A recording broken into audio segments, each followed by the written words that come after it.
పర్యటించారు రాష్ట్ర మంత్రి పెద్దిరెడ్డి రామచంద్రారెడ్డి 5 కోట్ల రూపాయలతో నిర్మించినటువంటి మున్సిపల్ భవనాన్ని ప్రారంభించారు. చిత్తూరు జిల్లా కుప్పంలో పర్యటించారు రాష్ట్ర మంత్రి పెద్దిరెడ్డి రామచంద్రారెడ్డి. 5 కోట్లతో నూతనంగా నిర్మించిన మున్సిపల్ భవనాన్ని మరియు రాజన్న క్యాంటీన్ను ప్రారంభించారు మంత్రి పెద్దిరెడ్డి. అదేవిధంగా వైఎస్ఆర్ చేయూత కార్యక్రమంలో పాల్గొన్న మంత్రి పెద్దిరెడ్డి రామచంద్రారెడ్డి ఈ సందర్భంగా ఆయన మాట్లాడుతూ చాలా తక్కువ సమయంలో మున్సిపల్ ఆఫీస్ బిల్డింగ్ పూర్తి చేసి ప్రారంభించారు. 40 రోజుల్లో ఎన్నికలు వస్తున్నాయి. మరో 3-4 రోజుల్లో షెడ్యూల్ విడుదలయ్యే అవకాశం ఉంది అన్నారు. కుప్పంను పూర్తి స్థాయిలో అభివృద్ధి చేశాం. మున్సిపాలిటీ చేసిన తర్వాత 60 కోట్లు ప్రత్యేక నిధులు సీఎం వైఎస్ జగన్ మంజూరు చేశారని గుర్తు చేశారు. 35 ఏళ్లు ఒక్క ఎమ్మెల్యేగా ఉండి చంద్రబాబు సొంత నియోజకవర్గాన్ని అభివృద్ధి చేయలేకపోయారు. మేము కుప్పంకు నీరు అందించాం. అయినా కొన్ని పచ్చపత్రికలు తప్పుడు వార్తలు రాస్తున్నాయన్నారు. వర్షాలు వస్తే పూర్తి స్థాయిలో అన్ని చెరువులు నింపుతాం. ఇప్పటికే 3 చెరువులు నీరు నింపి చూపించాం. చంద్రబాబు 600 హామీలు 100 పేజీల మేనిఫెస్టోతో 2014లో ప్రజలను మోసం చేశారు. చెప్పిన మాట తప్పకుండా నెరవేర్చిన గొప్ప నేత వైఎస్ జగన్ అన్నారు. చెప్పింది చేసే అలవాటు లేని చంద్రబాబుకు చెప్పింది చేసే వైఎస్ జగన్కు తేడా గమనించాలని సూచించారు. ఈరోజు చాలా సంతోషంగా ఉంది.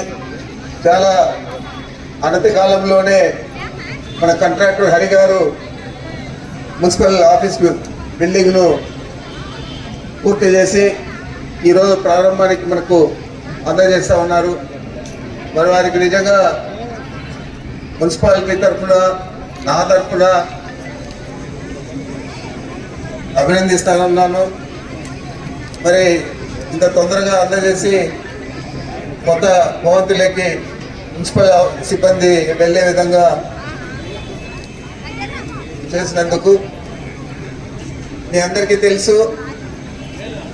40 రోజుల లోపలే ఎన్నికలు వస్తూ ఉన్నాయి. 3-4 రోజుల లోపలే ఎన్నికల నియమావళి కూడా ప్రకటించబోతూ ఉన్నారు. ఇక్కడ అనేక రకాలు కూడా ఈ 5 సంవత్సరాల్లో చాలా కార్యక్రమాలన్నీ కూడా ప్రభుత్వం చేపట్టింది. ఈ భవంతే కాదు, అనేక అభివృద్ధి కార్యక్రమాలన్నీ కూడా చేశాం. మనం ఈ మున్సిపాలిటీని చేశాం. అంతకుముందు కుప్పం పట్టణం కేవలం ఒక పంచాయతీగా ఉండి అభివృద్ధి కార్యక్రమాలు ఏవి కూడా జరగకుండా ట్రైన్లు కానీ రోడ్లు కానీ ఏవి కూడా లేకపోతే మనం మున్సిపాలిటీ చేసిన తర్వాత ప్రత్యేకంగా 60 కోట్ల నిధులు కూడా తీసుకొచ్చి ఇక్కడ అభివృద్ధి చేస్తూ ఉన్నాం. అదేవిధంగా కుప్పం నియోజకవర్గానికి ప్రత్యేకంగా ఈ 4 మండలాలకే ఒక revenue sub division RTO office తేవడం జరిగింది. అదేవిధంగా ఒక సబ్ డివిజన్ డిఎస్పీని కూడా ఇక్కడ తీసుకురావడం జరిగింది. ప్రత్యేకంగా ఈ 4 మండలాలకు మున్సిపాలిటీకి కలిపి ఇంకా చాలా అభివృద్ధి కార్యక్రమాలన్నీ కూడా గతంలో ఎప్పుడు జరగని విధంగా అన్నీ కూడా చేయడం జరిగింది. మీరందరూ కూడా చూస్తూ ఉన్నారు. పట్టణంలోనే నివాసం ఉన్నారు. మీరందరూ కూడా ఇక్కడే నివాసం ఉంటారు కాబట్టి గతంలో పోలిస్తే అభివృద్ధి జరిగిందా లేదా ఆలోచించేయాలండి. అంటే 30 సంవత్సరాలు మరి ఏం చేశాడు ఇక్కడ ఉంటే? ముఖ్యమంత్రిగా 14 సంవత్సరాలు ఉన్నాడు. మిగతా సమయం అంతా కూడా ప్రతిపక్ష నాయకుడిగా ఉన్నాడు. మరి ఒక నియోజకవర్గాన్ని అభివృద్ధి చేయలేకపోయాడు. మరి ఈరోజు అందరినీ నీళ్లు తీసుకొచ్చాం. ఇంత కరువు కాటకాల్లో ఉన్నా కూడా మనం పూర్తి చేస్తాం ఎన్నికల ముందు అని చెప్పి ఏదైతే జగన్మోహన్ రెడ్డి గారు గత సంవత్సరం చెప్పాడో ఆ విధంగానే అందరి నీళ్లు తీసుకొచ్చి మనం కుప్పం పట్టణానికి కుప్పం మండలాల్లో అన్నింటిలో కూడా సాగునీరు తాగునీరుకి ఇవ్వాలని చెప్పి ఏదైతే కృషి చేసామో అదంతా కూడా ఫలించి ముఖ్యమంత్రి గారి వచ్చి ప్రారంభించడం జరిగింది. మరి దాన్ని కూడా వక్రీకరించి రాస్తూ ఉన్నారు మీడియా వాళ్ళంతా, ముఖ్యంగా ఈనాడు పేపర్లో. మరి ఆ రామోజీరావు వయసు మళ్ళీంది కానీ ఆయనకు బుద్ధి జ్ఞానం మాత్రం లేదు. నేను 10 మార్లు చెప్పాను, మీడియా ముందే చెప్పాను, అయ్యా రామోజీరావు గారు మీ దగ్గర ఉన్న సిబ్బంది చాలా మంది ఇంజనీర్లు ఉన్నారు, చాలా ప్రాజెక్టులన్నీ కూడా మీరు చేస్తూ ఉన్నారు. మరి ఆ ఇంజనీర్లందరినీ పంపించి ఈ హందీ నివాసాలు పూర్తి చేసామా లేదా, మొదటి నుంచి లాస్ట్ దాకా పరమ సముద్రం దాకా చూడండి అని చెప్పి నేను అనేక పర్యాయాలు చూశాను. మరి అది లేకుండా నీళ్ళు వచ్చాయి నిలిచిపోయాయంటే ఈ కరువు కాటకాల్లో కూడా ప్రతి ఒక్కరికి నీళ్ళు అవసరం. అనంతపురం కరువు కాటకాల్లో ఉంది, కర్నూలులో కూడా వర్షాలు సరిగా లేవు.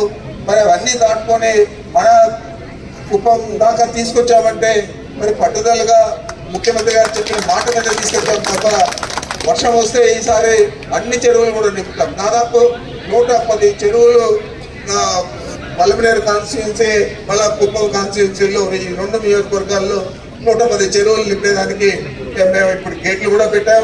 నీళ్ళు వస్తాయి, ఆ గేట్లు తీయేస్తే ఒక రోజులోనే నిండిపోతాయి. ఇప్పటికే 3 చెరువులు నిండాయి.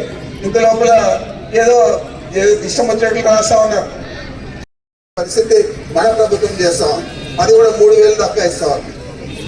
అదే రకంగా ఈరోజు 32.5 లక్షల పట్టాలు, ఇళ్ల పట్టాలు మహిళల పేరుతోనే మహిళలకే ఇవ్వడం జరిగింది. 22 లక్షల ఇండ్లు మంజూరు చేస్తే ఇప్పటికే 16 లక్షల ఇండ్లు పూర్తయ్యాయి.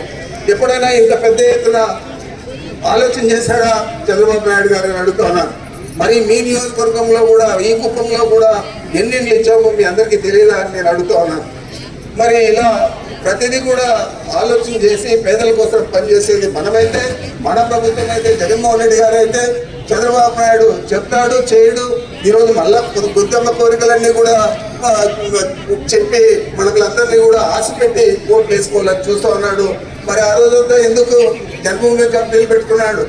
ఎందుకు జన్మభూమి కమిటీలు గ్రామ స్థాయిలో, మండల స్థాయిలో, జిల్లా స్థాయిలో పెట్టుకొని ఆ రోజు ఆ కమిటీల ద్వారా ఇచ్చే 1 వార పెన్షన్ లేదా 1 వార ఇల్లు కేవలం ఆ పార్టీ కార్యకర్తలకు లేదా జన్మభూమి కమిటీ సభ్యుల బంధువులకు లేదా వాళ్ళకి ఎవరు డబ్బులు ఇస్తే వాళ్ళకి ఇచ్చారు తప్ప ఈ రోజు మాదిరి పేదరికాన్ని చూసి ఏది చూడకుండా అర్హులేని ప్రతి ఒక్కరికి ఇచ్చే పరిస్థితి గతంలో చంద్రబాబు పాలనలో ఉన్నదా అని అడుగుతూ ఉన్నాను.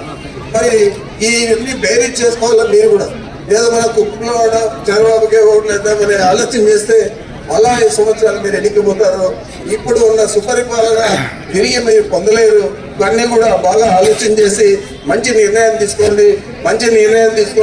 జగన్మోహన్ రెడ్డి గారు ప్రతి సభలో కూడా చెప్తా ఉన్నాడు, అమ్మ మీరు మంచి చేసింటే, మీ కుటుంబానికి మంచి జరిగింటే నాకు మద్దతుగా నిలవండి అని ఆయన అడుగుతా ఉన్నాడు. ఎందుకు మంచి చేశాడు కాబట్టి ధైర్యంగా అడుగుతా ఉన్నాడు. చంద్రబాబు అడగలుగుతాడని అడుగుతా ఉన్నాడు, అడగలేడు. చేయలేదు కాబట్టి అడగలేడు.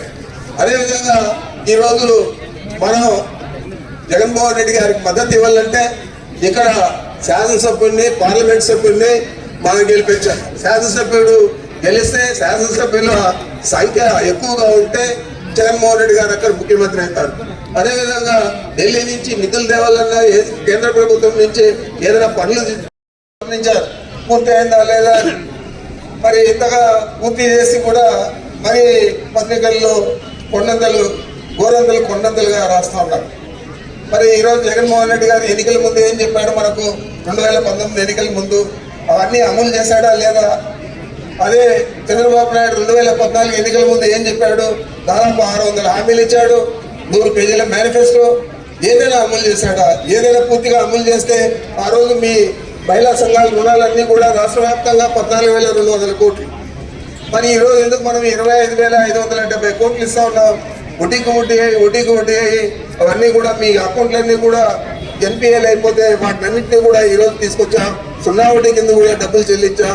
ఈరోజు మనకు 4 విడతలు చెల్లించి మీ అప్పులు పూర్తిగా జగన్మోహన్ రెడ్డి గారు మాఫీ చేశారు. ఈరోజు ఎవరైతే 45 ఏళ్ల పైన 60 ఏళ్ల లోపల ఉన్నారో వారందరికీ ఎస్సీ, ఎస్టీ, బీసీ మైనారిటీలకంతా కూడా 75,000 చొప్పున 4 విడతల్లో ఇస్తారని చెప్తే 4వ విడత కూడా ఇవ్వడం జరిగింది. మొత్తం అంతా కూడా 5,000 కోట్లు ఈ చేయూతకు ఇవ్వడం జరిగింది. మరి ఈ విధంగా చెప్పిన మాట ప్రతిదీ కూడా జగన్మోహన్ రెడ్డి గారు అమలు చేశాడు. ఈ 5 సంవత్సరాల్లో ఎన్నికల హామీలన్నీ కూడా పూర్తిగా నెరవేర్చాడు. మరి మీరు ఎప్పుడైనా నెరవేర్చాలని ఆలోచన చేశారని అడుగుతున్నాను. 600 హామీలు చెప్పేశారు, అందరూ మోసపోయి నీకు ఓట్లు వేశారు, నువ్వు ముఖ్యమంత్రి అయ్యావు. అయిన తర్వాత 2014 నుంచి 19 దాకా ఎందుకుగానో అమలు చేయలేకపోయావు అని అడుగుతా ఉన్నాను. ఏదైనా ఆయన చెప్తే చేయడు, మోసపూరితంగా కుట్రపూరితంగా వ్యవహారం చేస్తాడు. అదే జగన్మోహన్ రెడ్డి గారు చెప్తే చేస్తాడు, చెప్పాడు, చేశాడు. తేడా మీరు గమనించాలి. రాబోయే రోజుల్లో కూడా ఇంకా ఏదేదో అబద్ధాలు చెప్పడానికి సెన్సార్ అవసరం లేదు, ఏదైనా చెప్పచ్చు. ఆ విధంగానే ఇప్పుడు సూపర్ పనేసియా మెరిడియన్ హాస్పిటల్స్ ప్రతి సామాన్యుడికి అందుబాటులో అంతర్జాతీయ వైద్య ప్రమాణాలతో వైద్యం 24 గంటల అంబులెన్స్ సర్వీసుతో పాటు అత్యవసర సేవలతో ఏర్పాటైన చికిత్సా విభాగం మా దగ్గర గుండె సంబంధిత మూత్రపిండ కాలేయ కంటి జబ్బులకు మోకాళ్ల శస్త్రచికిత్సతో పాటు కోవిడ్-19 బ్లాక్ ఫంగస్ వంటి వైరస్లకు అన్ని రకాల ఆరోగ్య సమస్యలకు నమ్మకమైన అత్యాధునిక వైద్య చికిత్సను అందిస్తున్న హాస్పిటల్ పనేసియా మెరిడియన్ హాస్పిటల్స్. మీ ఆరోగ్య సమస్య ఏదైనా ఇప్పుడు పరిష్కారం సాధ్యం. సంపూర్ణ ఆరోగ్యం కోసం సంప్రదించండి panacea Meridian hospitals, opposite Bheeramguda Kaman, RC Puram, Sangareddy district, pin code 502032. సంప్రదించాల్సిన ఫోన్ నెంబర్ 0845524177 మరియు 7893757770.